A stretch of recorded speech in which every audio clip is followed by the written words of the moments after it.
Are you one of the almost 60% of Americans who want to quit their job, but there is some reason why you feel you can't? Well, today I'm going to share with you 3 proven plans to escape your job with as little stress as possible. So let's get started. Welcome back to Connect Collective, where we discuss all things burnout recovery through rediscovery of you, who you are, what you want out of life, and how you're going to get it. Are you burned out and ready to quit your job?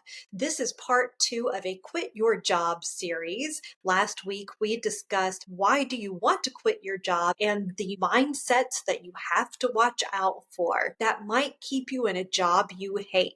I have been coaching people over the last few years on finding a career they love. And these are plans, escape plans that I used with my clients, and they did find jobs that they enjoyed doing far more than the jobs they left. So let's take a look at each of these plans and discuss how you can leverage them to quit your job this year with minimal stress. Most of the time, people stay in a job they hate because they are afraid of not having that paycheck and perhaps the benefits. But I am a strong believer that if you have a plan and you work that plan, you can transition to a new job without stressing yourself out. So the first plan that I want to discuss with you is the Stay and Save plan. Now, I personally have used this plan. I have taught other people how to use this plan. It is not the most glorious kind of plan, but it is very safe. I am a risk-adverse person, and this is a risk-adverse plan. In this plan, you need to decide how much of a financial cushion you need before you leave your job. It is personal to you. Maybe you're comfortable with 3 months living expenses, maybe 6 months, maybe a year. Personally, I like something between 6 to 12 months. And I know what you're thinking already. Michelle, that's going to take forever, but I'm going to show you ways in other plans too to help you fast track it. You are going to start saving aggressively and you're going to build your emergency fund. This is going to give you a safety net and it's going to help you transition out of your job. So the first thing you need to do is make a budget. And even if you feel like you don't make enough money to have a budget, I'm telling you right now that you especially need to have a budget, because if you're living paycheck to paycheck, you need to know what your deficit is very clearly. So catalog every cost you have and create that budget ASAP. Take time to go through your bills. Pull out those credit card bills and see what you're spending money on that maybe you can lessen the cost on or cut out completely. There is always something that you can cut out or cut down on the costs. And I know that things are super expensive right now. So think about ways that you can minimize your spending. Some of the things that I cut out was buying a coffee out at Starbucks. I haven't been in Starbucks in forever. Or also what I was eating. It may not get your taste buds tingling, but I eat a lot of soup and I rarely eat out anymore. And I want you to just try this. And here's the thing, because it's not sexy and exciting to save, you have to celebrate every single week. At the end of the week, take a moment to pat yourself on the back for what you're saving and do something small and free to celebrate. I like to do things like drive over to the beach and look out over the ocean, or sometimes when I go grocery shopping, I'll buy myself a little seltzer. And actually, I've been taking my seltzers with me to the grocery store. And then when I get back in the car, I just have a seltzer on my way home. It's like a little celebration of completing all of my errands for the day, but you can do it for your savings and track your savings. And don't just track it in your bank account. There is something that happens when we take pen to paper and write things down. So have a tracking sheet where you write down the amount you're saving. Now, in order to make this a super effective process, you need to figure out if it's 6 months of living expenses, what is that target amount? then you need to peel it back. For 6 months, what does that equate to each month?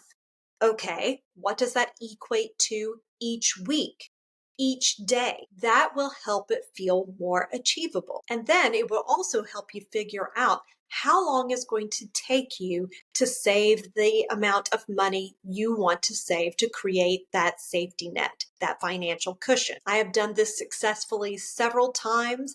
It works every single time. Plus, you feel really good about yourself for saving that nest egg. And even though you have that 6 month savings goal, if it takes you a little bit longer than the amount of time that you think it's going to take, don't let that discourage you. Being consistent with it is what is going to help you hit your goal, and you can do it. And the second escape plan that I want to talk with you can help you fast track it even more. And that is having a side hustle. Now, I personally think that almost everybody should have a side hustle, but that's because I believe that it's really super smart to have multiple streams of income. After suffering burnout myself and working with people on their career goals over the years, and working with people who were laid off or had certain benefits cut at their job, I thought, you know what? I do not like the idea of somebody else controlling my life. And that's when I started side hustles. Yes, multiple side hustles. Now, depending on what your career goals are, you could start a side hustle that could eventually take over your 9 to 5 job and become your new full-time career. We'll talk more about having a side hustle that becomes a new career in future videos as an alternative to 9 to 5 jobs. So what you want to do with this escape plan is write down all of your skills or things that you enjoy doing. And you can create a simple business plan, or you can freelance while you're staying in your full-time job. So there is no concern about losing that salary because you're still working. Some people do consulting on the side. Some people start a cottage business, something that's craft related, something that they enjoy doing already, and they just turn it into a small business. I kind of feel like I am the side hustle queen. I didn't do every side hustle, but I did a number of them.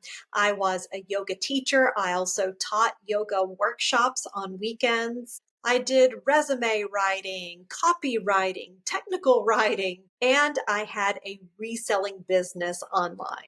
And I actually enjoyed it. My day job was stressing me out, and I was working crazy, insane hours. So I had to be hyper focused with my time in the evenings and on the weekends. And I didn't push myself to accomplish things that would stress me out even more. I set smaller goals that were achievable that I would enjoy doing. And it allowed me to fast track my savings. This is super low risk because you're not giving up your day job. And I know for me personally, I was using a different skill set in my side hustles than I used in my day job. So it wasn't like I was working all day long and then having to use those same skills to work in the evening.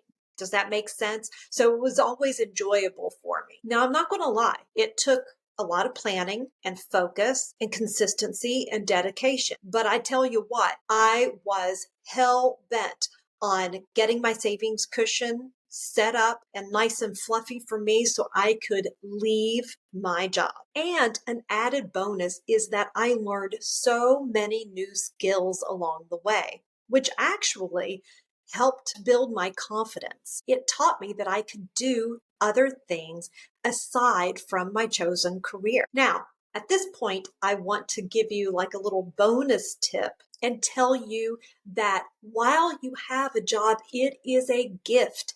Leverage this time. Leverage the time to upskill if you want to transition to a new industry, or if there is a skill gap that you need to fill to get another job and a position that will help you progress in your career. And you can do this by taking online courses, going to workshops, also, check with your company where you are right now. See if they will pay for your education. Years ago, I worked for an investment firm and I wanted to progress in the company, but I was a database manager and I really didn't have skills that would take me to the next level up. There really wasn't a next level up in what I was doing. But I found out that my company would pay several $1,000s a semester for me to get educated in something that would help the business. So I became a certified project manager, and I use those skills today to help me build businesses. I was able to do this while I was working at the company. I would leave one day a week to go take classes, and they paid for it. That was perfection. Also, you might be able to get reimbursed if you take classes. Now, you have to look at the parameters of doing this because maybe you gain a skill set, but then you have to stay in that position for a certain amount of time, or you can't leave your company for a certain amount of time because they've just paid for your education. Or you might be able to leave, but then you have to reimburse them. So just be aware of that. Another thing that I did is I became a national board certified teacher, and the county that I was working for at the time paid for that after I completed the process. So don't just assume that your company doesn't offer something. Check it out. If you are determined to make something happen, then you will make it happen. And this just adds to your experience. This adds to your skill set, which makes you more valuable to a future employer or towards something that you want to build for yourself. Number 3. Now, this one people may not have thought of before, but I had some clients, I've worked with some clients that were so burned out. They're like, I need to jump ship now. I can't stay at my job anymore, but I've got to have a paycheck. I am just stressed to the gills. This is too heavy on my mental and physical health. I need out.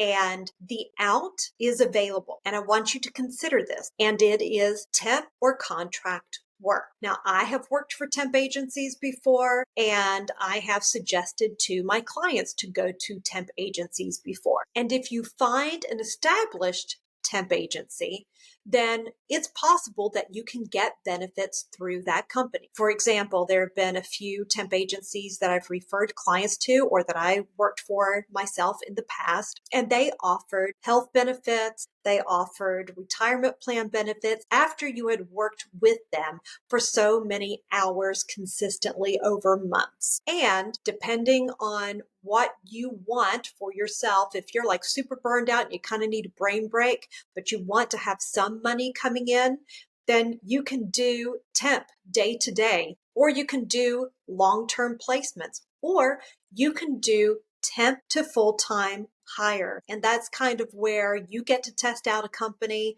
They get to test you out. You see if it's a good fit. And if it's a good fit, they have the option to hire you full time. I like this option for people who need to leave ASAP, but don't have a financial cushion that's going to sustain them long enough to just up and quit. And when you work at different companies, it gives you an opportunity to learn new skills or apply skills that you have to different industries. And that can open up your eyes to possibilities that you wouldn't have thought of before. Any of these approaches can work, whether you choose to stay and save, you choose to have a side hustle while you continue working at your job, or you do contract work, or you go to a temp agency to work and leave your job immediately. Any of them can work. You just have to decide which is the right fit for you. Again, I am a risk-adverse person. If I were in your position, I would work on having a financial cushion first. I think it's always wise to think about finances and not place a strain on your mental well-being when you're already stressed out at a job. So do whatever you can to build that financial cushion and also decide which of these 3 plans might work best for you. So please share below, which one of these plans do you think you might try? Is there any other information that I can give you that maybe I missed in this video? And is there anything that I didn't include that you have done successfully? Please put it in the comments below. I want to remind you that we are all a body of knowledge, and when we share what we know, we make one another stronger. If you found value in this video, please give it a like and consider subscribing to my channel. And if you would like to watch more videos about burnout recovery, click on the video that's showing on your screen now. Until next time, friends, as always, I am sending you peace, love, and harmony.